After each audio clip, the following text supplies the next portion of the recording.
9장 23절부터 26절 말씀을 봉독하겠습니다. 신약성경 362페이지에 있는데 말씀 봉독이 끝나면 아멘으로 화답하고 자리에 앉기를 바랍니다.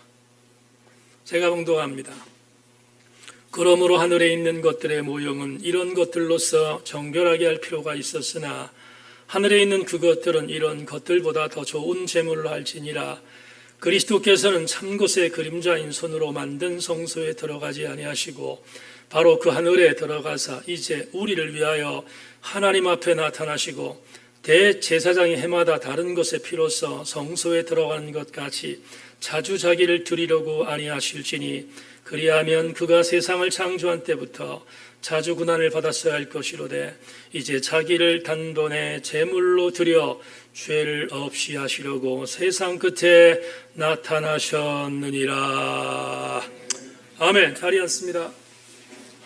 오늘 반가운 두 분이 오셨는데 부산 동강교회를 섬기고 있는 우리 교회에서 너무 잘 알고 계시는 한정순 권사님과 아들 되는 김무상 집사님 오셨는데 환영하겠습니다. 박수로.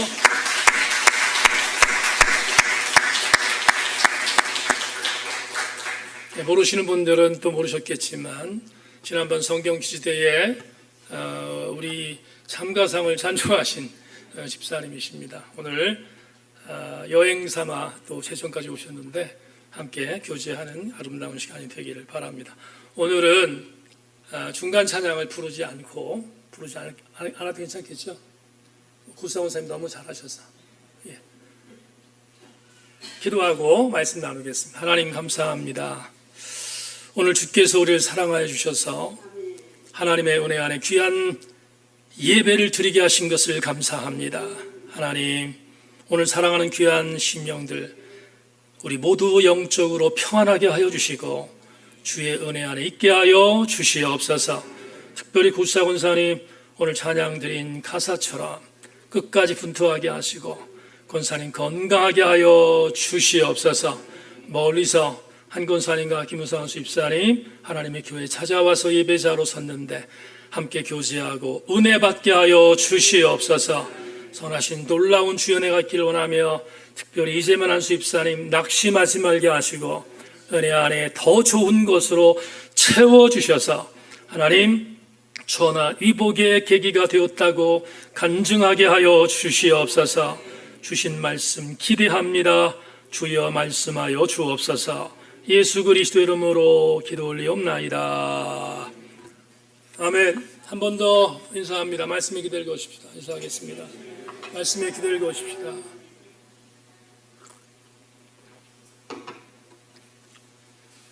지난 일주일 동안 기도처에서 준비한 히브리서 32번째의 말씀의 제목은 가장 가치 있는 것이었습니다. 이런 제목 갖고 말씀의 은혜를 나누겠습니다. 은혜 받고 돌아가시기를 소망합니다. 사람이 철이 든다라는 표현을 많이 하는데 철이 든다는 표현을 할 때 종종 회자되는 이야기 중에 이런 이야기가 있습니다. 어떤 한 아이가 태어나서 성장하면서 죽어라고 부모 속을 썩혔습니다. 이모저모로 부모 속을 썩히면서 장성했습니다.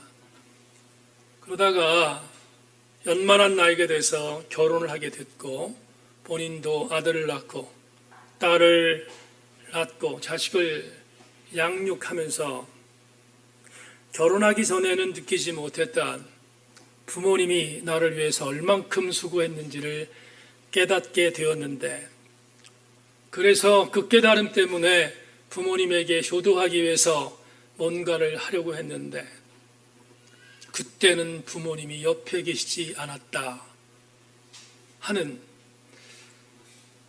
마치 삼파극의 한 장면과 같은 이런 이야기들이 회자될 때가 있습니다. 기도초에 시집 몇 권을 가지고 올라갔습니다.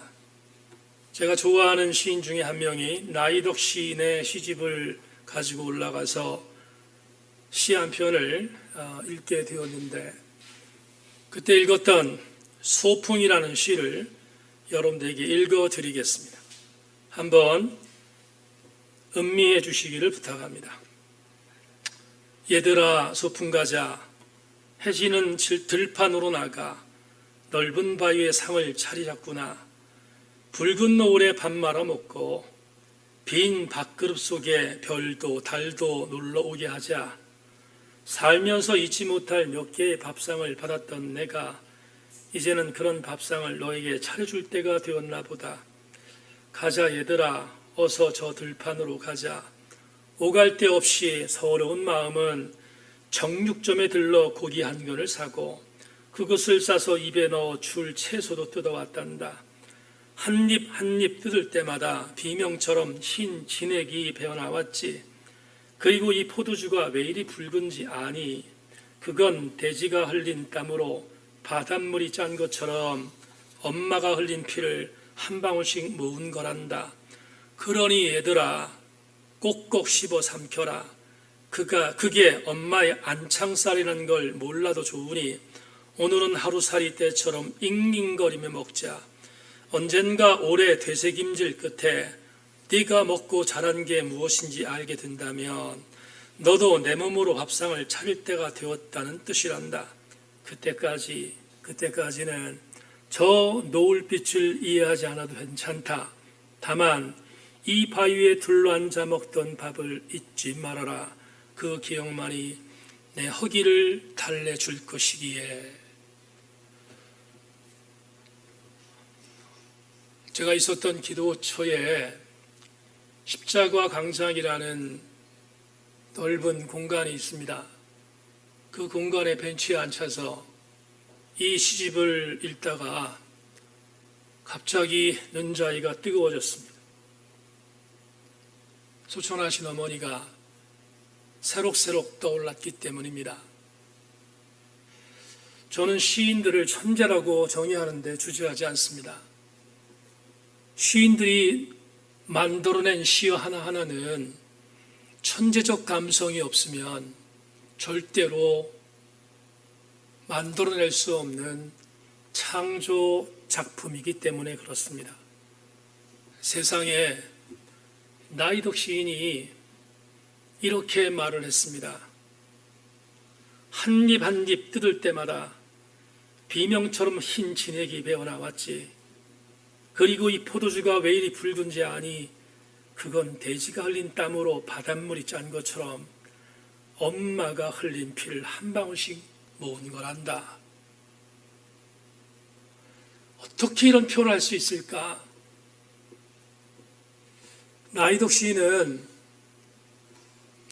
김기성 목사가 섬기는 청파교회의 신실한 크리스천입니다. 신실한 크리스천이기 때문에 더더욱 이런 시어를 만들 수 있다고 생각하는데, 시인이 이 소풍이란 시에서 우리에게 말하고 싶었던 엑기스가 뭘까 생각해 보았습니다. 그러다가 이런 생각이 들었습니다. 포도주가 붉은 피는 어머니의 흘린 피고, 상추 쌈 고기 한 점을 넣어 씹을 때마다 나오는 게 진액인데 그 진액이 어머니의 비명이라니. 그렇다면 적어도 시인은 이 시를 통하여 우리가 소중함에도 불구하고 소중하게 여기지 못하는 어머니의 사랑을 기억하라는 뜻이 아니겠습니까? 부모의 사랑을 잊을만 하면 다시 그 부모의 사랑을 복귀하라는 것이 이 시인의 시 속에 담겨 있는 명령이지 않겠습니까? 21세기를 살아가는 오늘 우리 현대인들에게 있어 가장 큰 비극이 뭔가? 그건 소중한 것을 잊어버리고 있다는 것입니다. 조금 더 공격적으로 표현하자면 소중한 것이 있음에도 불구하고 그 소중한 것을 잊어버리라고 강요하는 시대에 우리가 살고 있다는 것입니다. 이게 얼마나 엄청난 비극인지 우리는 무감각하게 지날 때가 너무나 많습니다. 같은 맥락으로 저와 여러분과 같은 그리스도인들에게 묻겠습니다. 21세기 오늘을 사는 그리스도인들에게 가장 큰 비극이 뭘까? 그 비극은 하나님의 은혜를 잊어버리라고 강요하는 폭력에 살고 있다는 것입니다. 나도 모르게 하나님이 주셨던 그 은혜를 잊어버리고 있거나 아니면 잊어버리라고 폭력을 가하고 있는 시대에 살고 있는 것, 그게 바로 이 시대 최고의 비극이 아닐까 하는 생각을 했습니다. 오늘 설교는 기도처에서 기도하는 가운데 작성한 원고입니다. 본문은 이 잃어버릴 수 있는 가능성이 농후한 하나님의 은혜를 다시 한번 복귀하라는 엄청난 은혜의 메시지인 것을 기억하고 오늘 본문 여행을 떠나 보십시다. 23절 이렇게 시작하고 있습니다. 그러므로 하늘에 있는 것들의 모형은 이런 것들로서 정결하게 할 필요가 있었으나 하늘에 있는 그것들은 이런 것들보다 더 좋은 제물로 할지니라. 한 번만 더 읽겠습니다. 그러므로 하늘에 있는 것들의 모형은 이런 것들로서 정결하게 할 필요가 있었으나 하늘에 있는 그것들은 이런 것들보다 더 좋은 제물로 할지니라. 지시대명사가 많이 들어가 있어서 23절 이해하기가 쉽지 않을 것 같습니다. 제가 우리 교우들에게 부연하여 23절을 해석하겠습니다. 히브리서 저자는 오늘 본문 23절에서 하늘에 있는 것들의 모형이라는 단어를 썼습니다. 하늘에 있는 것들의 모형이 뭘까? 여러분에게 이해를 돕기 위해서 한 실례를 들겠습니다. 모형이라는 단어, 이 단어는 헬러 슈퍼데이 그마타라는 단어의 번역입니다. 슈퍼데이 그마타, 모형으로 번역되어 있는데 실례를 들겠습니다. 여러분, 우리 교회에서 제천 IC 쪽으로 나가다 보면 왼쪽 편에 모델하우스 하나가 지어져 있습니다. 제가 제천으로 이사 온 지가 금년이 19년째인데 19년 동안 한 번도 보지 못한 것은 제천은 트래픽, 교통체증이 없다는 것입니다. 교통체증은 고사하고 차를 좀 많이 봤으면 좋겠다 생각할 정도의 시대도 있었습니다. 제가 2004년에 처음으로 제천에 왔을 때 명동 거리는 북한의 평양 같았습니다. 차도 없고 사람도 없었습니다. 그렇게 지난 19년 차도 많아지고 사람도 많아졌지만 아무리 그래도 교통체증은 없었습니다. 설 명절이나 추석 명절 이외에는 막히는 도로가 없는 게 제천의 유일한 장점이지 않습니까? 그런데 몇 주 전 그쪽을 지나다가 차가 막히는 것을 보았습니다. 웬일인가 생각했는데 그날이 제천 제2아파트의 분양을 신청하는 날이었습니다. 난 좌이라는 아파트의 브랜드가 이렇게 유명한지 처음 알았습니다. 그날 수많은 사람들이 그곳으로 몰렸습니다. 그리고 들어가는 길목에서 교통체증이 발생해서 한참이나 시간에 걸려서 그 지역을 지나간 경험이 있습니다. 그런데 수많은 사람들이 몰려서 보았던 그 모델하우스를 오늘 본문에 적용한다면 슈퍼데이 그마타 모형입니다. 여러분에게 이렇게 한번 적용해 보겠습니다. 그날 수많은 사람들이 모델하우스에서 구경을 했습니다. 뭘 구경한 것입니까? 제천의 신월동에 제천 제2아파트라는 아파트가 세워지는데 지금 이 모델하우스에 이대로 만들어질 것입니다를 소개하는 것이 모델하우스잖아요. 그렇다면 그 모델하우스에서 아무리 모델하우스가 좋다고 해서 거기 몰려든 사람이 모델하우스에서 살겠습니까? 그렇지 않습니다. 그들이 살 곳은 후에 지어질 진짜 자이 아파트이지 않습니까? 여러분에게 이렇게 적용해 보겠습니다. 이 땅에 세워진 하늘에 있는 것의 모형은 제천 제2아파트와 같이 임시적으로 세워진 이 땅의 성막입니다. 그 성막은 영원하지 않습니다. 그 성막은 언젠가는 없어질 것입니다. 말 그대로 사라졌잖아요. 그러나 오늘 히브리서 저자는 이렇게 말합니다. 휘포 데이 그마타, 그 모형은 하늘에 있는 어떤 것을 본뜬 것이다 라고 말하고 있습니다. 하늘에 있는 그 어떤 것을 본뜬 것이 모형인데, 여러분에게 설교했던 것처럼 주일 낮예배 때 그림으로 보여줬던 것처럼 성소와 지성소가 만들어지는 성막, 그 성막을 우리는 오늘 하늘에 있는 모형, 하늘에 있는 그 어떤 것의 모형이라고 해석한 히브리서 저자의 말을 이해할 수 있습니다. 자, 여러분 23절 다시 한번 보겠습니다. 그러므로 하늘에 있는 것들의 모형은 이런 것들로서 정결하게 할 필요가 있었다. 그러면 이런 것은 뭔가? 하늘에 있는 것들의 모형은 이런 것들로 정결하게 할 수 있었다. 이런 것은 설명드린 것처럼 아론과 그의 후손들이, 제사장들이 드렸던 동물의 피입니다. 동물의 피를 통하여 하늘의 어떤 모형, 하늘에 있던 어떤 것의 모형, 이 땅에 세워져 있는 성소에서 드린 일체의 제사들은 그 성소를 통하여 정결하게 될 수 있었음을 이야기하고 있는데, 문제는 후반절입니다. 후반절이 해석하기가 쉽지 않습니다. 후반절에 이렇게 말합니다. 하늘에 있는 그것들은,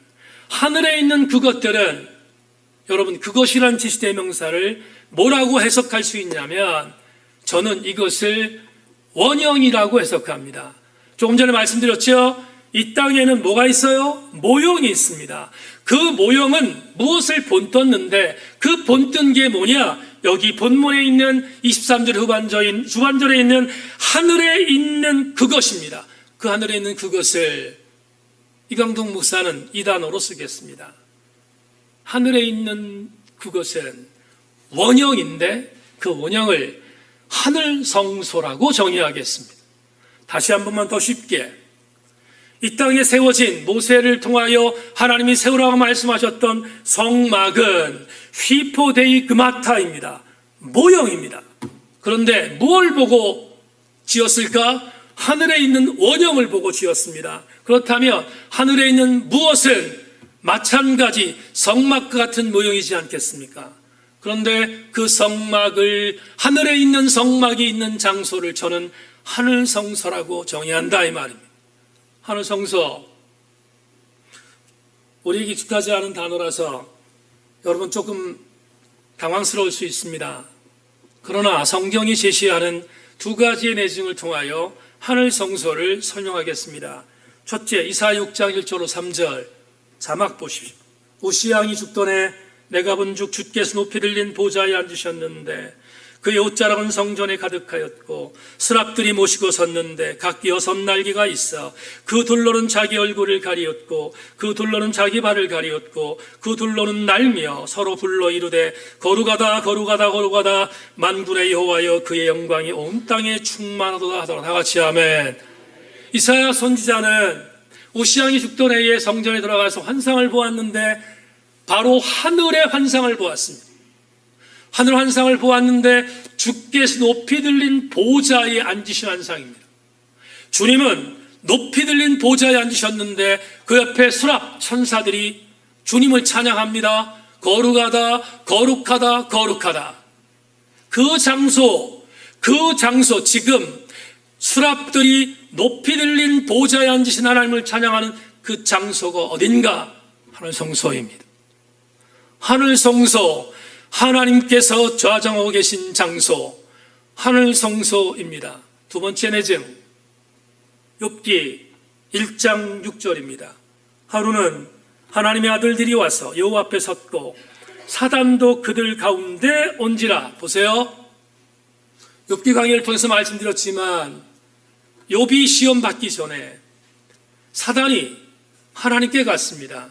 여러분, 먼저 전제할 것은 구약에 나타나는 사단은 오늘 우리가 생각하는 사단과는 의미가 다릅니다. 구약에 나타나는 사단은 검사 역할을 감당하던 하늘에 권세가 있었던 자가 사단이었다고 여러분 분명히 말씀드린 적이 있습니다. 타락하여 루시퍼가 된 것이지 검사 역할을 하던 자가 사단이었다는 걸 전제합니다. 하늘에서 천상회의가 열렸습니다. 하나님이 계시는데 하나님의 아들들도 있고 하나님의 천사도 있고 그리고 사단도 있습니다. 사단이 말합니다.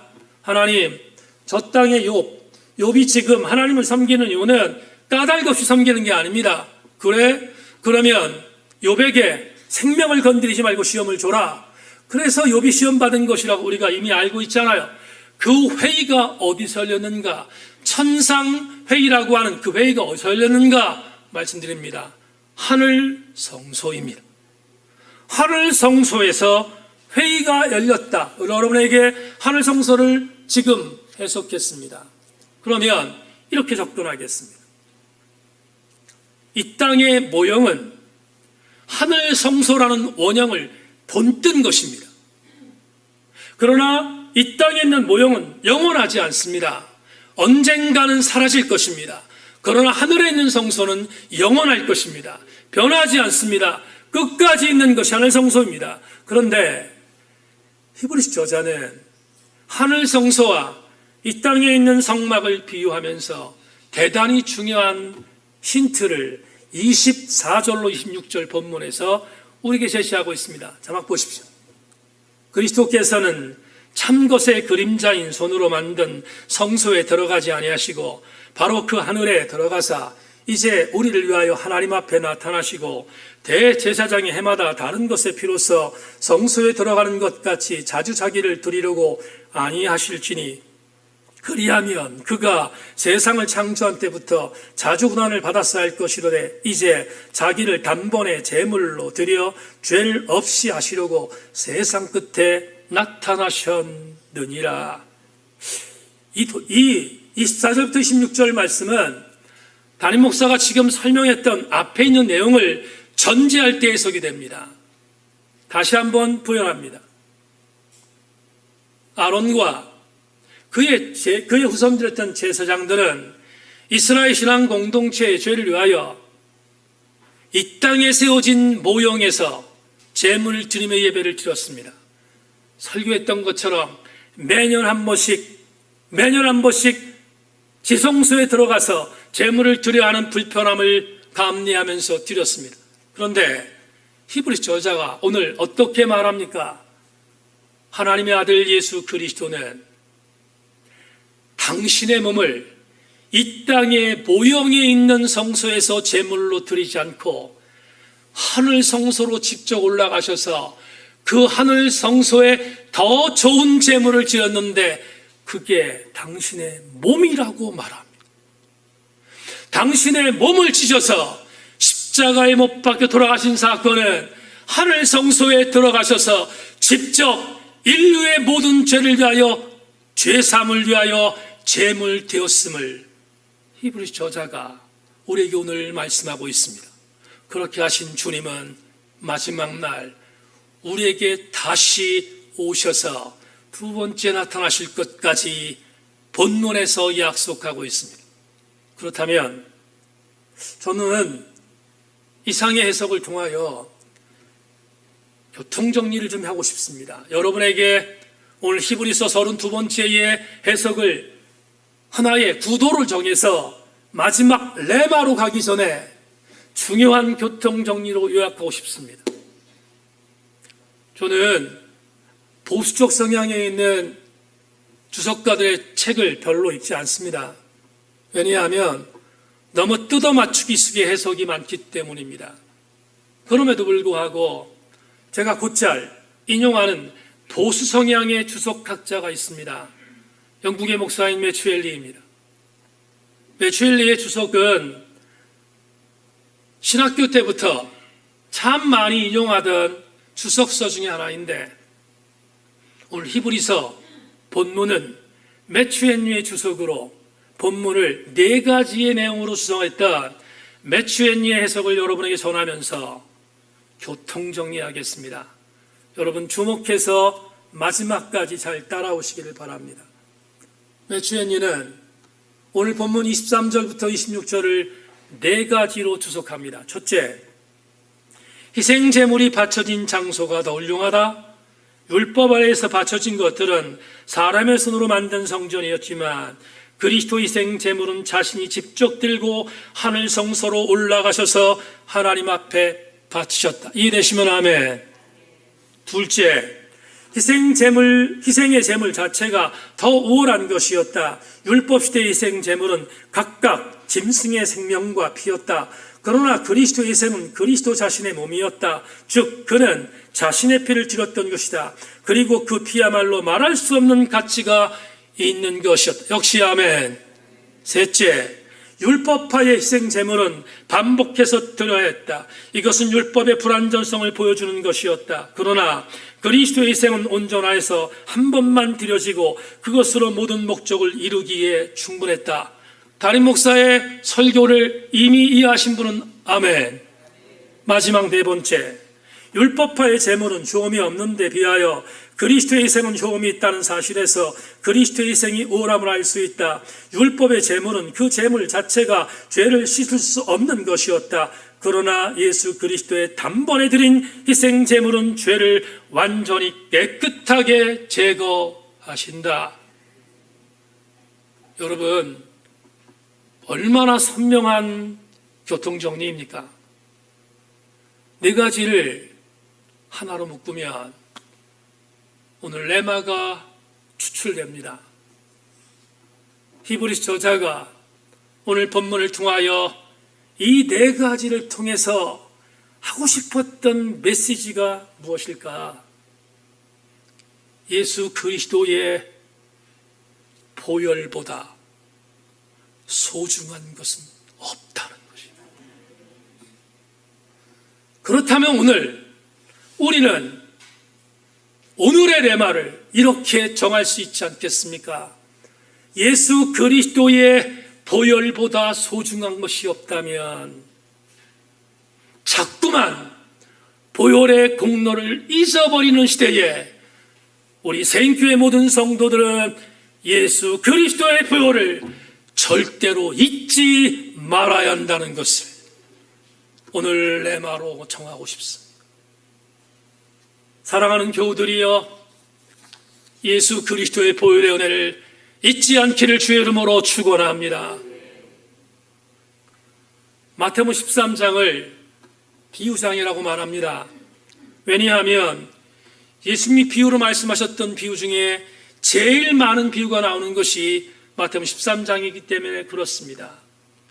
4가지 밭의 비유, 겨자씨와 누룩의 비유, 그리고 가라지의 비유, 그리고 천국 보화의 비유 하나에 담겨 있습니다. 13장입니다. 수많은 사람들은 4가지 밭의 비유에 대하여 열광합니다. 물론입니다. 그렇지만 오늘 여러분들께 소개하고 싶은 것은 천국의 비유입니다. 마태복음 13장 44절로 46절에서 주님은 비유로 이렇게 말씀하셨습니다. 천국은 마치 밭에 감추인 보화 같으니 사람이 이를 발견한 후에 숨겨두고 기뻐하며 돌아가서 자기의 소유를 다 팔아 그 밭을 사느니라. 또 천국은 마치 좋은 진주를 구하는 장사와 같으니 극히 값진 진주 하나를 발견하며 가서 자기의 소유를 다 팔아 그 진주를 사느니라. 어떤 사람이 땅을 보았는데 거기에 보화가 있고 거기에 진주가 있다는 것을 알게 되었습니다. 집에 돌아가서 자기가 갖고 있는 모든 소유를 다 동원하여 그 땅을 샀습니다. 왜냐하면 그 땅에는 보화와 진주가 있다는 것을 알기 때문입니다. 바로 이 땅을 예수님은 천국이라고 비유하고 있습니다. 주목할 것은 아시는 것처럼 주님이 자기의 반열에서 대적할 만한 카운터파트로 얘기했던 것이 물질, 만몬이라고 하지 않았습니까? 주님은 물질에 대해 경계했습니다. 그런데 오늘 말씀드렸던 마태복음 13장 44절 46절에서 두 번에 걸쳐서 이 물질을 동원해요. 다 소유를 팔았다 이렇게 말해요. 갖고 있는 모든 물질을 다 동원하여 그걸 팔아 밭을 샀다 말합니다. 얼마나 소중하면, 얼마나 귀하면 예수 그리스도와 카운터파트가 될 만한 물질을 동원하면서까지 그 밭을 사라고 종용했을까? 그게 천국이기 때문임을 주님은 강조하고 있습니다. 소중한 것은 물질로도 비교할 수 없음을 가르치고 있습니다. 지난주 한 주간 동안 기도초에 있었습니다. 지난 한 주간 동안 그 어느 때보다도 기도하는데 전심전력한 한 주를 보냈습니다. 제가 있었던 가평의 필그림 하우스의 3층에 가면 침묵으로 기도하는 예배실이 있습니다. 메디타치오라는 셰플인데 겟세마네 셰플은 통성으로 기도하는 장소지만 이 메디타치오는 절대로 소리를 내면 안 되는 침묵 기도실입니다. 제 성향에 따라서 저는 메디타치오 셰플실에 하루에 3번 들려서 침묵 기도를 드렸습니다. 어느 한날 메디타치오, 거기는 의자가 아닙니다. 여러분처럼 앉아있는 것처럼 앉아있는 의자가 아니라 무릎을 꿇어야 하는 장소인데 무릎을 꿇고 하나님 앞에 엎드려 깊은 침묵을 갖고 기도하며 하나님께 질문했습니다. 하나님, 지난 30여 년 동안 부정한 종이 가장 소중히 여겼던 것을 하나님은 무엇이라고 생각하십니까? 질문했습니다. 침묵 기도의 장점은 깊은 교제를 할 수 있다는 것입니다. 이강동 목사가 지난 30여 년 동안 가장 소중히 여겼던 것이 무엇인가를 주님께 물었습니다. 그러자 주님은 저에게 여전히 하셨던 방식으로 조명하셨습니다. 그리고 저에게 메디타치오 채플실에서 이렇게 말씀하셨습니다. 이 목사야, 네가 질문하니까 답하겠다. 내가 제일 사랑한 거 교회였어. 뒤돌아보니까 주님 말씀이 틀리지 않았습니다. 제가 정말 소중히 여겼던 것은 교회였습니다. 하나님께 또 한 번 질문했습니다. 근데 하나님, 제가 왜 교회를 사랑했죠? 하나님께 질문했더니 이번엔 답이 없으셨습니다. 근데 스스로 자답했습니다. 아, 내가 교회를 사랑한 이유가 있었다. 그 이유는 뭐냐 하면 세인 교회 공동체 안에 있는 여러분들 때문입니다. 세인 공동체 안에 있는 여러분들 때문에 교회를 사랑했습니다. 그렇다면 왜 여러분을 사랑했는지 아십니까? 여러분을 목숨처럼 왜 사랑했는지 아십니까? 이유는 한 가지입니다. 여러분 한 사람 한 사람의 영혼은 한 명의 예외 없이 예수 그리스도께서 하늘 성소로 올라가셔서 핏값 주시고 사신 가치이기 때문입니다. 예수 그리스도의 핏값의 가치로 산 사람들이 여러분이기에 여러분을 섬기는 교회 목사는 여러분을 사랑하는 것이 마땅하지 않습니까? 생각이 여기까지 이르자 한 가지 욕심이 더 생겼습니다. 오늘 여러분에게 드리고 싶은 권면입니다. 우리 주 예수 그리스도의 가장 고귀한 피로 핏값 주시고 여러분을 위해서, 여러분을 위해 죽으신 예수 그리스도께서 여러분을 가장 소중히 여겨 하늘 성소에서 제물 되셨다면 여러분도 주님을 가장 소중하게 여겨야 되지 않겠습니까? 여러분도 주님을 가장 가치 있는 존재로 여겨야 되지 않겠습니까?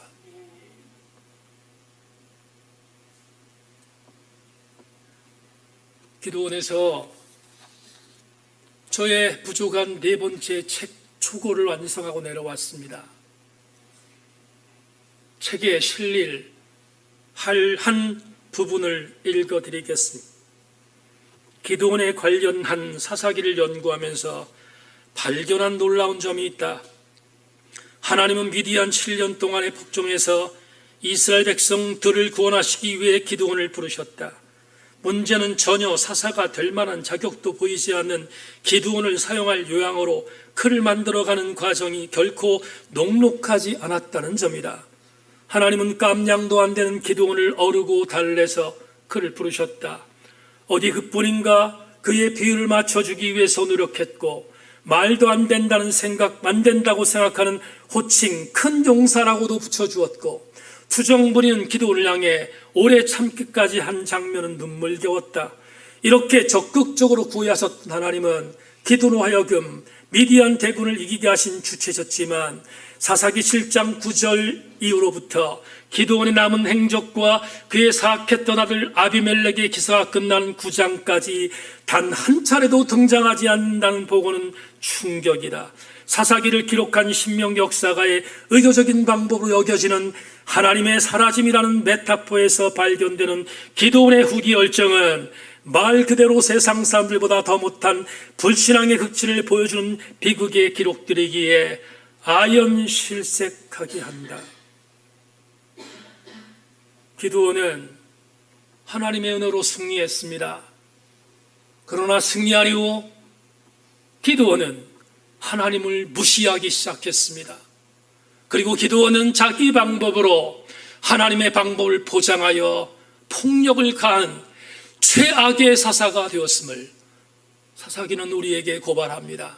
중요한 것은 하나님이 그토록 애지중지하여 사사로 불렀던 기도원의 초창기와는 달리 기도원이 하나님을 버렸던 사사기 7장 9절부터 9장까지 단 한 번도 하나님의 이름이 나타나지 않는다는 것입니다. 우리가 하나님을 소중하게 여기지 않으면 하나님도 우리를 소중히 여기시지 않습니다. 하나님을 소중히 여기는 자, 하나님이 그를 소중히 여기는 것은 재론의 여지가 없습니다. 세인의 지체들이여, 하나님은 여러분을 위하여 가장 소중한 아들을 보내셨고, 그 아들의 보혈의 피로 가장 소중한 여러분의 영혼들을 구원하셨습니다. 그렇다면 우리도 하나님의 아들 예수 그리스도를 가장 소중한 가치로 여겨야 되지 않겠습니까? 말씀을 맺겠습니다. 장로교의 시조이자 예정론 교리의 창시자라는 존 켈빈을 가끔 말씀드린 적이 있습니다. 마틴 루터가 종교개혁의 불씨를 지핀 자라면 켈빈은 종교개혁을 신학적으로 정립한 신학자였으며 목회자였습니다. 그는 27세의 나이에 기독교 강요라는 위대한 걸작을 썼습니다. 제 나이가 62인데 27살의 나이에 기독교 강요라는 책을 썼다는 것은 기적 말고는 다른 단어로 설명할 수 없는 엄청난 책입니다. 켈빈은 그만큼 엄청난 족적을 남겼습니다. 물론 성결계 목사인 저의 신학적인 방향성과는 다르기 때문에 저는 존 칼빈을 위대한 신학자로 보지만 그의 사상은 따르지 않는다는 걸 전제하지만, 그럼에도 불구하고 존 칼빈은 기독교 역사상 절대로 잊으면 안 되는 위대한 신학자인 것은 분명합니다. 그는 주의 사역을 감당하다 1564년 조금 아쉬운 나이인 54살의 일기로 하나님의 부름을 받았습니다. 그의 임종 자리에 그의 제자들이 모였습니다. 그의 제자들은 선생의 죽음을 지켜봤습니다. 존 켈빈은 제자들을 향하여 유언을 남겼습니다.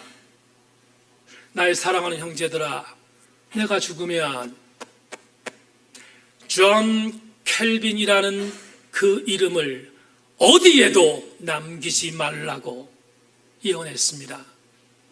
그러자 제자들은 선생의 유언에 순종했습니다. 그 증거는 그의 고향인 스위스 제네바에 가면 존 켈빈의 무덤이 있는데, 그 무덤이 존 켈빈의 무덤인지조차 알지 못하는 황폐함으로 남아있다는 것입니다. 다만 이 무덤이 그 위대한 신학자였던 존 켈빈의 것임을 추측하는 것은 비석에 남아있는 JOHNCALBIN이 아니라 JC라는 이니셜 뿐입니다. 이 이니셜만 존 켈빈인 것을 짐작하게 만드는 무덤으로 초라하게 남아있습니다. 엄청난 통찰이 있지 않습니까? 존 켈빈은 자기를 추앙하는 수많은 제자들이 자기를 따름으로 예수 그리스도의 가치를 잊어버릴까 봐 그의 이름조차도 기억하지 못하도록 만들었던 주의 사람이었습니다. 놀라운 것은 자기 이름을 지어버리고 예수 그리스도의 이름을 높이려고 했던 존 켈빈은 지금 수많은 신앙의 후배들에게 엄청난 이름으로 남아있지 않습니까? 이제 우리는 헌금 찬양으로 한 찬양을 부를 것입니다. 여러분과 함께 부를 찬양의 가사는 원문이 이렇습니다. 금이나 은보다 난 차라리 예수님을 가지고 싶다네. 엄청난 부를 가지는 것보다 오히려 주님의 것이 되고 싶다네. 큰 집들과 넓은 땅을 가진 것보다 난 주님을 가지고 싶다네. 오히려 주님의 못자국난 손으로 이끌림을 받으려네. 넓은 영토를 치는 왕이 되는 것보다, 끔찍한 죄악의 힘에 사로잡힌 것보다, 세상에 걷던 것보다 난 예수님을 가지고 싶다네. 이 세상은 오늘만 지나면 아무것도 아니기 때문이라네. 1983년 네덜란드 암스테르담 선교대회에서 백발의 노인이었던 베벌 셔는 수많은 선교사들 앞에서 이 노래를 불렀습니다. 수많은 선교사들이 자리에서 일어나 그의 찬양에 감사하는 반응을 보이며 박수를 쳤습니다. 베벌 셔는 수많은 청중들의 박수를 받고 이렇게 말했습니다. 사랑하는 형제여 자매들이여, 여러분이 보내주신 이 아름다운 박수와도 주님은 바꿀 수 없습니다. 이제 찬송가 94장을 오늘 말씀을 생각하며 부를 것입니다. 교우들이여, 주 예수보다 소중한 가치가 없음을 기억하며 찬양할 수 있기를 소망합니다. 찬양하겠습니다.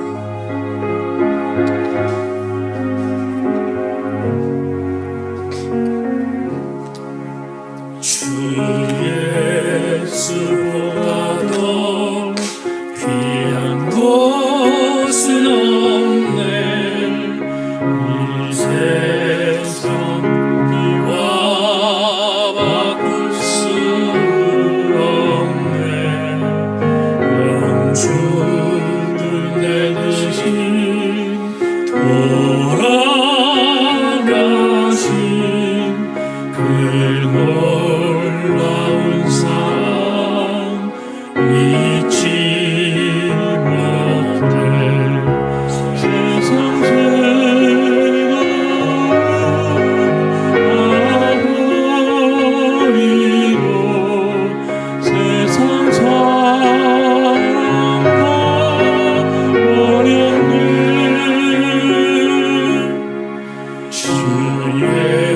예수보다도 귀한 것은 없네.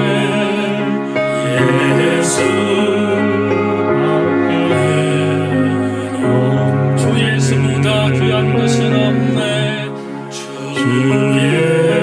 예수보다도 귀한 것은 없네.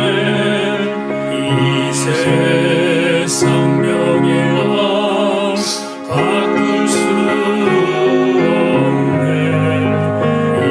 이전에 즐기던 세상 일도 주 사랑하는 맘 빼지 못. 세상 즐거움 다 버리고 세상 전다 버렸네. 주 예수보다도 귀한 것은 없네. 예수밖에는 주 예수보다 귀한 것은 없네. 주 예수보다도 귀한 것은 이 세상 행복과도 이 세상 행복과 바꿀 수 없네. 유혹과 핍박이 몰려와도 주 섬기는 내 마음 변치. 다 같이 자리에서